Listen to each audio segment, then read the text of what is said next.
All right, assuming that we've already gone ahead and located the appropriate GitHub repository for this project, we're ready to go ahead and jump into the Kubeflow user interface. From there, click on the Notebooks item in the sidebar and then click New Notebook. We're going to give our notebook a name, nothing too terribly fancy. We're just going to call it Digit Recognizer.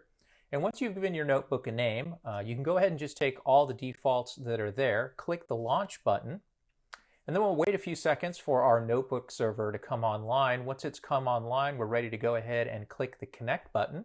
This is going to go ahead and bring up a Jupyter Labs UI.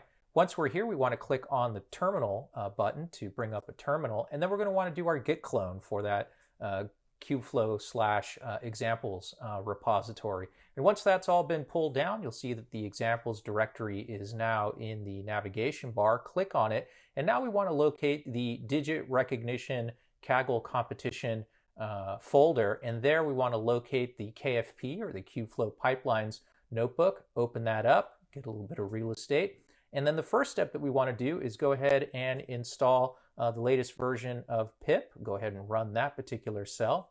Then the next cell that we want to run is to install the Kubeflow Pipelines SDK, and we'll go ahead and run that particular cell.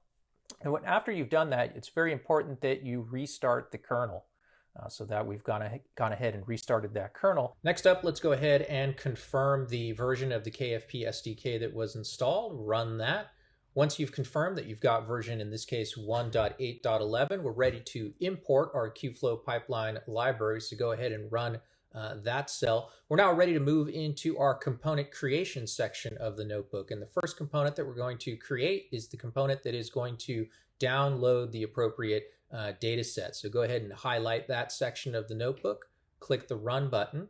Now we move on to the second component that we want to create. And in this component, we want to load the data set that we just downloaded. So highlight that section of the notebook and run it.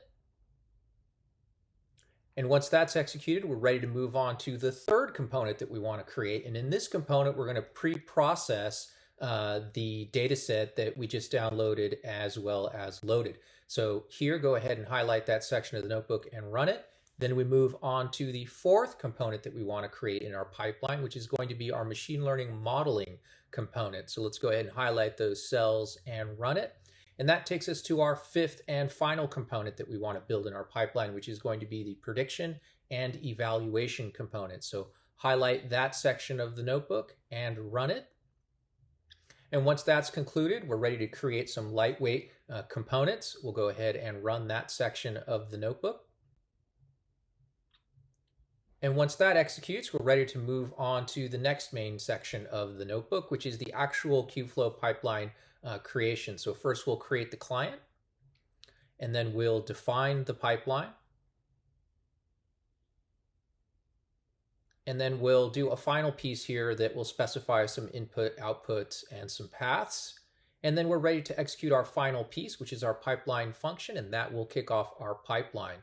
We can now go ahead and click on the Run Details hyperlink, and this takes us directly to the runtime execution graph, where in real time, we're going to actually see our pipeline execute. You can see our first component has completed. That's our download data component. It's then moved on to the load data component. Once that completes, we move on to the preprocessing data component. Once that completes, we move on to our modeling component.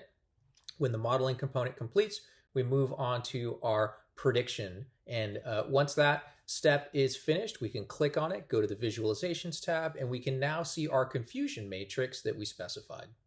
And that's it. You've successfully created a Kubeflow pipeline using the KFP SDK for the Kaggle Digit Recognizer competition.